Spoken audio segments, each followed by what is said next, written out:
अल्लाह हम सबको मदीना शरीफ की ज़ियारत नसीब फरमाए। और दौलत कमाना कोई कमाल नहीं है जी। आज सांसें चल रही हैं, एक वक्त आएगा कि मौत तुम्हें अपने आगोश में लेकर के चली जाएगी। कोई दौलत तुम्हारे काम नहीं आने वाली, कोई सरमाया तुम्हारे काम नहीं आने वाला। आज चाहे जितनी बड़ी बड़ी बिल्डिंगें बना लो, लेकिन ये सारी बिल्डिंगें यही रह जाएंगी। जिन बच्चों के लिए तुमने हराम और हलाल में इम्तियाज पैदा नहीं किया, कल यही बच्चे तुम्हारी दौलत के लिए लड़ते हुए नजर आएंगे। कल यही बच्चे इस दौलत के लिए आपस में एक दूसरे का खून करते हुए नजर आएंगे। कौम के जवानों, याद रखो, दौलत तुम पे बहुत ज्यादा हो जाए, दुआ करो अल्लाह हमको अमीर बनाए, अल्लाह हमको दौलत वाला बनाए। लेकिन साथ में ये भी दुआ किया करो, मौला हमको कारून का खजाना नहीं चाहिए, परवरदिगार हमें उस्मानी गनी का खजाना अता फरमा दे। सुभान अल्लाह। इसलिए कि कारून का खजाना होगा, उस दौलत पे तुम सांप बन के बैठ जाओगे। और जब उस्मानी गनी की सखावत की झलक तुम्हें मिलेगी ना, तो इंशाअल्लाह तुम तो दुनिया से चले जाओगे, मगर तुम्हारे बच्चों में ये रविश पैदा हो जाएगी। कभी बाप के नाम से मस्जिद में पैसा देगा, कभी बाप के नाम से मदरसे में पैसा देगा। खुदा की कसम, ये तरीका कब मिलेगा? जबकि तुम हजरत उस्मानी गनी जैसी दौलत इकट्ठा करोगे। आदत बनाओ अपनी, बदलो तरीके।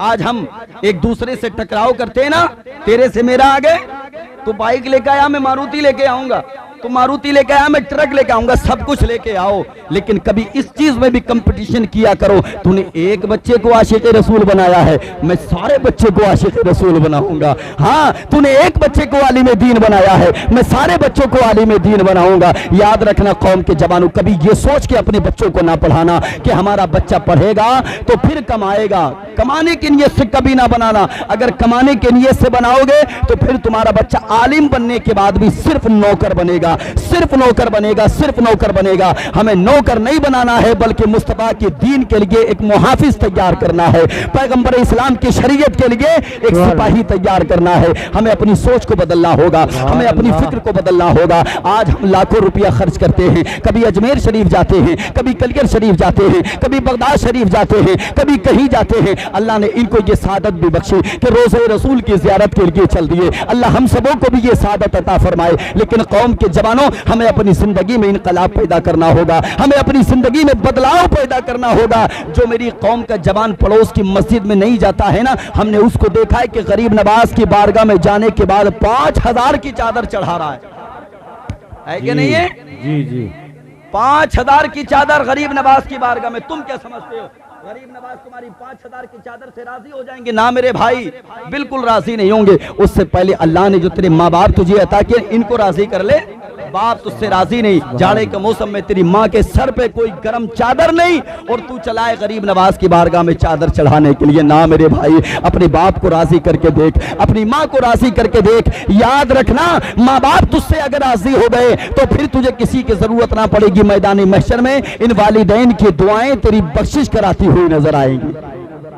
माँ बाप राजी नहीं है, तू सोचता है गरीब नवाज राजी हो जाएंगे, तू सोचता है साबिर कलियरी राजी हो जाएंगे, तू गिलाफ काबा, खाने काबा का गिलाफ थाम के मर जा। तेरे माँ बाप राजी नहीं है तो फिर कोई फायदा नहीं है। माँ बाप को राजी कर लो। मैं उन बेटों को मुबारकबाद पेश करता हूँ, कारी तस्वीर साहब आपको और आपके सारे भाइयों को मुबारकबाद पेश करता हूँ। ये माँ बाप को राजी करने ही का तो फेल है। अल्हम्दुलिल्लाह अपने वालिदैन को रोज़े रसूल की तरफ रवाना किया जा रहा है। यार बताओ ईमानदारी के साथ, वालिदैन के दिल से बेटों के लिए दुआएं ना निकलेंगी? और खुदा की कसम, मेरे नबी इरशाद फरमाते हैं, माँ बाप अगर बेटे के हक में दुआ फरमाए, माँ बाप के हाथ नीचे बाद में आते हैं, अल्लाह की रहमतों के खजाने घर में पहले उतार दिए जाते हैं। सुभान अल्लाह, सुभान अल्लाह, जिंदाबाद जिंदाबाद। बहुत खूब। बदलो अपने तरीके। गरीब नवाज की बारगाह में जाना फर्ज नहीं है, लेकिन माँ बाप को राजी करना जरूरी है। मैं एक बात अर्ज कर दूं, हजरत फतेहपुर सीगरी का नाम आपने सुना होगा, सुना है? हाँ, टाइम हो गई जी। यही इंतजाम कराएगी ना नमाज का, हम सब लोग यही नमाज पढ़ लेंगे।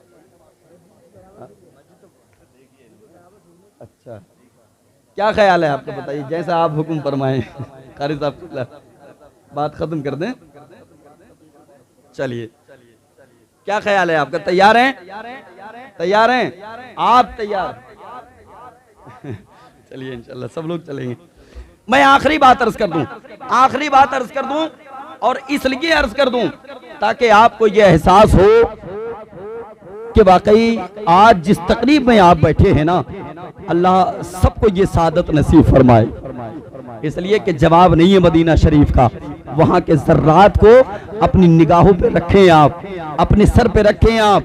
हिंदुस्तान से एक बुजुर्ग गए थे मदीना शरीफ, और मदीना शरीफ जैसे ही गए रास्ते में चलते चलते कांटा लग गया। वापस जब आए ना तो जब वो जख्म ठीक होने पे आता उस खून को छुटा देते। गुलामों ने अर्ज किया हुजूर इसको ठीक कर लें। जानते हैं क्या फरमाया?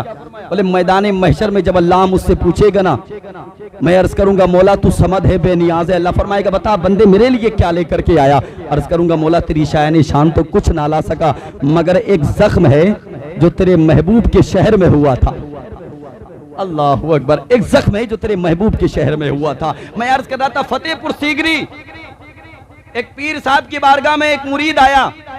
आने के बाद कहने लगा हुजूर 6 रजब की तारीख आती है, बच्चा है तो अजमेर, जवान है तो अजमेर, बूढ़ा है तो अजमेर, हम भी अजमेर जाना चाहते हैं। पीर साहब ने फरमाया इस साल नहीं अगले साल चले जाना। सुभान अल्लाह की सदाएं बढ़ाएं, जोर से बोलें। घर घर के बैठे हैं यार, आप नहीं बोलेंगे तो कौन बोलेगा? जरा मुस्कुरा के बोलिए सुभान अल्लाह। इस साल नहीं अगले साल चले जाना। मुरीद था, रुक गया, अगला साल आया, 1 साल घुमा, फिर से पीर की बारगाह में बोले हुजूर बच्चा है तो अजमेर, जवान है तो अजमेर, बूढ़ा है तो अजमेर, हम भी जाना चाहते हैं। पीर साहब ने वही 1 साल पुराना जवाब, इस साल नहीं अगले साल चले जाना।